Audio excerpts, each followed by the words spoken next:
Ako po ay si Ginang Rustica Dagdagan Panganiban, nakatira sa Barangay Manuot, Rizal Occidental, Mindoro. Ako po ay kasalukuyang Barangay Councilwoman ng Barangay Manuot, Rizal Occidental, Mindoro. Ako po ay isang chairman din ng Amahaling Manuot Irrigators Association. Magsimula po noong taong 1999 up to present. Provincial President din po ako ng Irrigators Association ng Occidental Mindoro since 2010 up to present.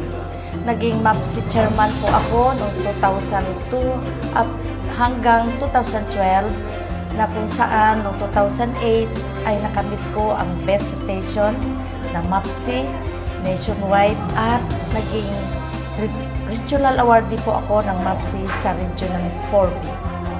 Naging Region 4B, President din po ako ng Irrigators Association simula po noong 2012 hanggang 2015. Nag-resign po ako noong 2015 sapagkat gusto ko pong paglingkuran na yung aming barangay, lalawigan ng Occidental Mindoro. January 13, 2016 ay nanalo din po ako bilang Pangulo ng PIPAC or Provincial Farmers Action Council sa aming lalawigan ng Occidental Mindoro. Ito po yung pinakamalaking naging problema ng aming samahan sapagkat ang association po namin ng irrigators ay non-stop. Wala po kami paid up capital at wala kami pondo. Yung hindi po kami maka-avail ng mga post-harvest na galing sa gobyerno sapagkat napakalaki po ng aming dapat counterpart. 40% sa farmer, 60% sa gobyerno.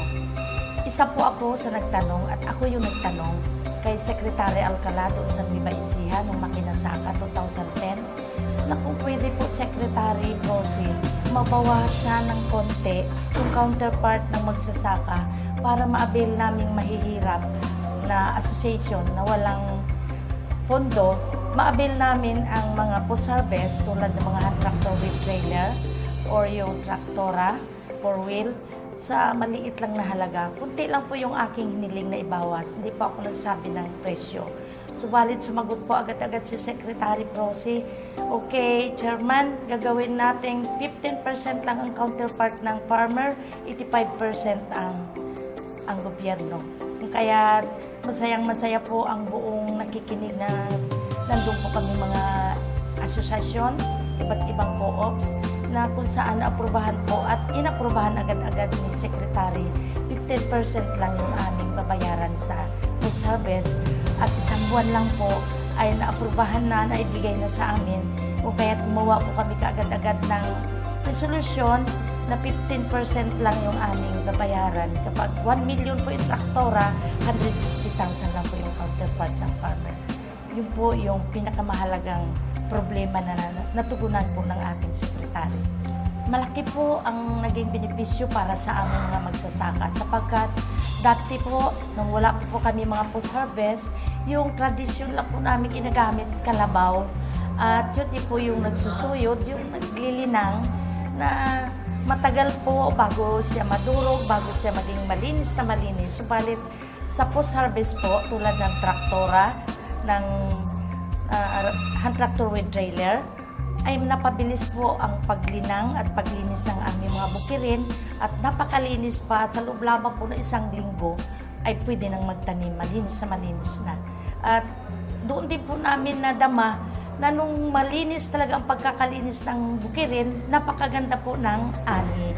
At naturuan din po kami ng gobyerno ng mga makabagong teknolohiya ng pagsasaka na hindi tulad ng aming gawain noong una na yung tradisyon lang po ang aming ginagawa at yung amin din pong inaani doon sa aming palayon, doon din po kami kumukuha ng itatanim ulit. Subalit nung matuto po kami sa pamamagitan ng pagtuturo ng tama na kung saan natutunan po kaming magtanim na matataas sa uri ng palay, lalo't higit ng hybrid na mataas ang ani.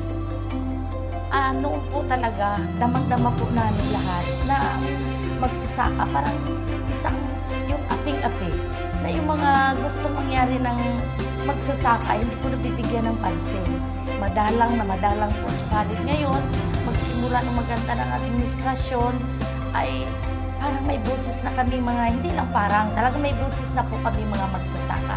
Sapagkat tutuusin po talaga kami yung mga bayani dahil kami yung nagpapakain ng mga tao dito sa Pilipinas. Na kapag wala kami, walang pagkain ang mga tao kapwa natin dito sa Pilipinas. Subalit, natuto din po kami sa pamamagitan po ni Secretary Prosi na huwag kaming mahiya kung ano yung aming mga gawain o trabaho. Huwag mahiyang sabihin na magsasaka po kami. Bakit? Doon po, naging matatag yung aming kalooban na huwag namin ikahiya ang pagiging magsasaka sapagkat kami yung mga bayani na nagpapakain ng mga tao. Ay, dito po sa Daang Matuwid ay marami pong at halos nakatulong po sa amin sapagkat lahat po ng aming kahilingan, hindi man 100% na bibiyayaan pero mga 95% andyan na po na kung saan ito ay napakalaking tulong po sa amin na magsasaka at lalo tigit sa mga kasapi ko na katutubo na sila po ngayon ay miyembro na ng Amani Manot Irrigators na bibiyayaan na po ng masaganang tubig na irigasyon at yung lahat po ng mga biyaya para sa mga magsasaka na may mga insentibo or yung may tulad po ng seeds, meron pong bahagi na binibigay ang kalahati ng gobyerno na nakakamit na po namin. At yun po ay malaking tulong sa amin at isa pa pong nakapa-inspired sa akin bilang Pangulo dahil po ng mga nakaraang mga pagkakataon, wala pong pinipili na outstanding farmer nationwide or regional na kung saan yun po ay parang pinalalakas o ginagawang challenge sa amin para sikapin namin na maging napakagaling na magsasakang leader kung kaya naging masigasig po lalo ako nung makakamit na ako ng paunti-unting award na ito po ay nire-relay ko sa aking mga member na dapat meron ding member na napakabuti, masunurin at dahil ginagawaran din po namin na best farmers sa amin pong association para hindi po maging pabaya at sa lahat ng mga gawain, meron din po kaming binibigay na pabuya tulad po ng ginagawa ng ating administration ngayon na nakakabagbag ng damdamin o naiinganyo kami upang maging masipag sa aming pagiging Pangulo. Yun po yung pinakamagandang bahagi para sa aming magsasaka. Tulad po ng aking pananaw, sa lahat po na naging Pangulo, ito lang po yung Pangulo na hindi nadyaryo o na nagkaroon ng corruption na yung mga salita or yung kahit minsan di po namin narinig yan kahit sa pagpanood ng TV na si Pinoy ay talagang straight po siya sa kanyang tungkulin na kung saan kung gusto lang sana kung mayroon po pagkakataon na iboto siya uli or mag-re-elect gusto pa po namin siya subalit minsan lang po talaga mangyari yun sa buhay ng isang maging Pangulo, ay mayroon naman po siyang inendorso na si Maruhas na kung saan alam namin na ito ay na well-trained niya na at alam niya na yung pagiging magdadaan sa tuwid sapagkat si Pangulong Pinoy yung kanyang boss ay alam namin na ipagpatuloy niya sapagkat napakarami na pong project na bigay si Pinoy po sa amin sa Occidental Mindoro na kung saan po yung magandang programa ng DENR, National Training Program, yung mga nakatiwangwang po na bundok na walang pananim na pag-aari ng mga katutubo o yung lupang ninuno.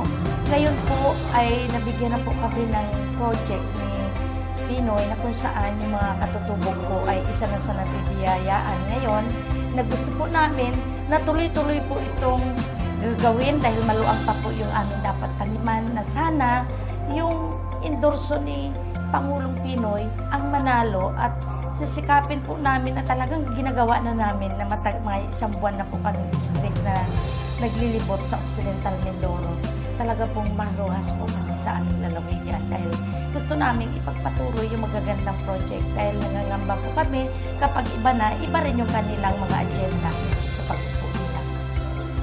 Ang gusto po namin, tulad nitong incumbent na ngayon na Pangulo, na nasa kanya yung mga katangian ng pagiging Pangulo para yung mga magsasaka po ay siya yung priority, yung parang kami yung ginagawang yung daigpan namin yung mga ibang mayayaman dito na asosasyon maliban sa farmer. Yun yung priority kasi ni Marojas sa amin na naipakita niya na ang farmer doon siya. Kaya kami po kasi sa Occidental Mindoro ay 90% na magsasaka.